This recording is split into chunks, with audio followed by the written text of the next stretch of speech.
Bonjour, Monsieur le ministre. Je suis André Assimian, journaliste à Live TV. La révision de la liste électorale a pris fin le dimanche dernier et certains partis politiques réclament une prolongation de la révision de la liste électorale, sachant qu'on n'a pas atteint les 4,5 millions de nouvelles personnes enrôlées sur la liste électorale. Est-ce que le gouvernement comprend ces revendications de l'opposition? Est-ce qu'on pourrait envisager une nouvelle prolongation? Merci. Déjà, je voudrais signaler que ce n'est pas la première fois que nous n'atteignons pas les objectifs que la commission électorale se fixe en termes d'inscription de primo-votants. Ce n'est donc pas quelque chose de nouveau. Je ne voudrais pas qu'on en fasse un événement particulier. Les évaluations des primo-votants se font de façon automatique à partir du taux de croissance de la population. Donc on imagine le nombre de personnes qui devraient avoir l'âge de voter. Mais ce qu'il faut savoir, c'est que l'inscription sur la liste électorale est libre dans notre pays, tout comme le vote est libre. Donc ça fait partie de l'expression de notre liberté. C'est pour cela qu'on encourage les partis politiques à mobiliser leurs adhérents à aller se faire inscrire. Et je voudrais me réjouir que cette année, les choses se soient bien passées. Parce que ce à quoi nous étions habitués dans ce pays, c'était le boycott systématique.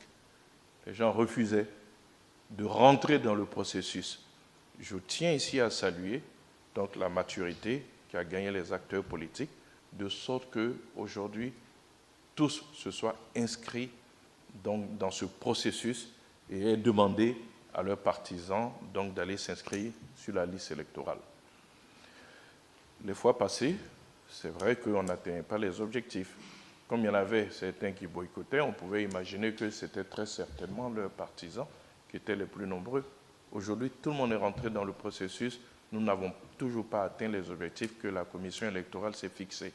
Le problème est certainement ailleurs. Il faut peut-être encourager davantage nos jeunes à aller se faire inscrire sur la liste électorale. Une communication est faite en la matière. La commission électorale communique, le gouvernement communique, les partis politiques communiquent. Si au bout, on n'a pas atteint les objectifs, je ne crois pas que ce soit en repoussant ad vitam aeternam que nous allons faire évoluer les choses. Au-delà de cela, il y a des délais constitutionnels d'organisation de l'élection. On ne peut pas repousser, donc, je dirais, de façon éternelle, cette première partie du processus qui peut impacter les autres parties, parce que nous allons rentrer bientôt dans la phase donc, du contentieux. Nous allons rentrer aussi dans la phase de la publication de la liste électorale qui doit se faire à un certain moment avant l'organisation des élections. Donc il ne faut pas perturber tout ce processus.